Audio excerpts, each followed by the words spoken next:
Okay. Quantum gripping refers to the ability to grab him everywhere simultaneously. It's more in depth than that, and I hope you see that by now. When we grab a hold of him, it means that we are multitasking, and I referenced this just in this past technical demonstration. Multitasking means the ability to do many different objectives at the same time. We are saturating our intention towards one thing, and that is throwing him at will. We're in here, and he bears down in us. Now, he's leaning in. Quantum gripping. Multitasking is our job. Well, we can feel it going there, can't we? The upper arm. Can you keep that relationship? The upper arm is going that way. See where the vector is? Turn this way. The vector is this way. So if we have a hold of him, we keep that vector going that way, we run it as we drive the locking arm. Now you can fire in a headlock, you can add in a reap. I don't care what you do, as long as you're manipulating, there it is. Fire in hard, drive him down, lock him in. But the main purpose is that you see wherever you grab, multitask, he's on the ground. It's unstoppable. Earlier in quantum gripping, I referred to a great throw is less. It's less effort, but it's more movement. And this is one of the basic mechanical laws of efficiency. A great throw is less. We keep on seeing this relationship, don't we? We're in this middle ground. How treacherous. But in this middle ground, we see that there's so many subtleties occurring at the same time. So many things that are going on because we're starting to look with more acuity. We're starting to remove the blinders from our eyes and not see things from a gross technical perspective, but from a biomotor relationship. Here, we have a hold of each other's cuffs. You rotate over. Look at his hands. The relationship. We lock it in. Turn the fist over. There's the knee. There's the triangle point out here. So we run the fist hard. Here's the power transfer, aligning down the vector of the forearm. Locking arm, power transfer. He drives down hard.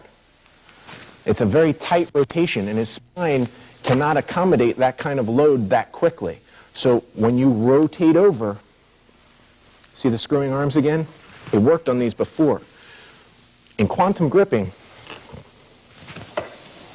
multitask, we screw him in, transfer down. Here's the vector of his shoulders into his neck.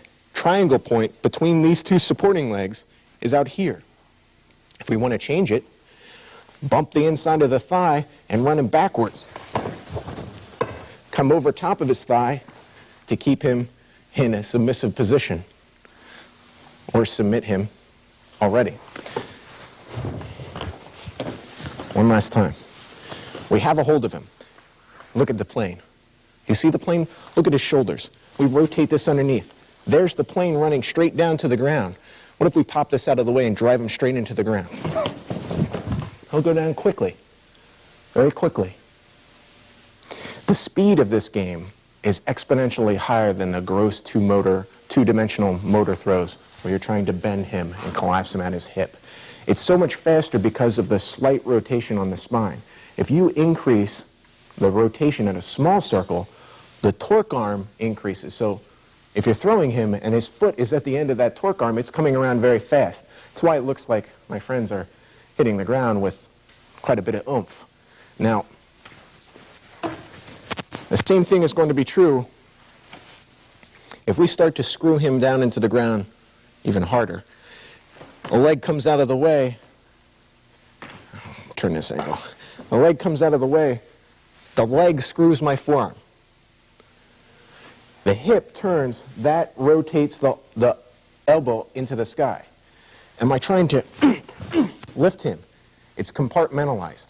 Your whole motion should be, and this is the drill that you should have been working on from the first tape, from hyperfunction, when you're doing the gripping drill. So he has a hold of you. As you move, that changes the relationship. So here we are. The locking arm's pretty long, but the vector's even. All we have to do is bring this askance, pop this up, and drive the hand down. he goes sailing. So he has a hold of us. We screw him by changing our pelvis, keeping a hold to capitalize on the particular grasp relationship that exists. There's nothing but fine motor nuance occurring. When we end up in this relationship, he has a high collar and a sleeve. Now, what are the closest joints to us? The grasp that are most afforded easily would be an equal sleeve and an epaulette. You see how this is what's most convenient if he grabs a hold of us. So in this epaulette, look how we can just wind underneath his shoulder to control that plane. But naturally, we have a parallel force system. We have the locking arm here. The locking arm doesn't need to come back into the body. Don't think of this in gross two-dimensional motors. Drive down and drive across. If you give him a little hip, there he is. No, you don't go anywhere. He grabs a hold of us. What's most convenient? Here we are. It's most convenient because he moves to control our head and neck, but we thwart it by controlling the shoulder, the next adjacent joint. This comes straight down into the most convenient vector to control. If we're down here, we're congested. Drop it right down. There's the triangle point. So bring the force vector down and drive over top to load his spine. There he is. I want to give you a few goodies to look at this relationship. Here we are. Now, if this is the motor relationship, if we're controlling these force vectors, we can do this in other means. This can slip beyond if we're still controlling the shoulder plane. If it slips beyond, even if it's underneath here, right now with this elbow bent, underneath the elbow, you're loading. We're not trying to stop his musculature. His arm's buried in deep to us.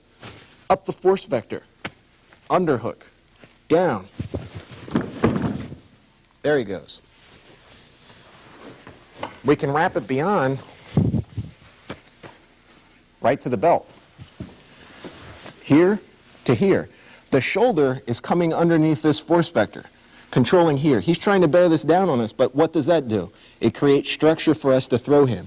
As we move our chest, it drives that force vector upwards, so we can give him a little Elvis and hit him hard.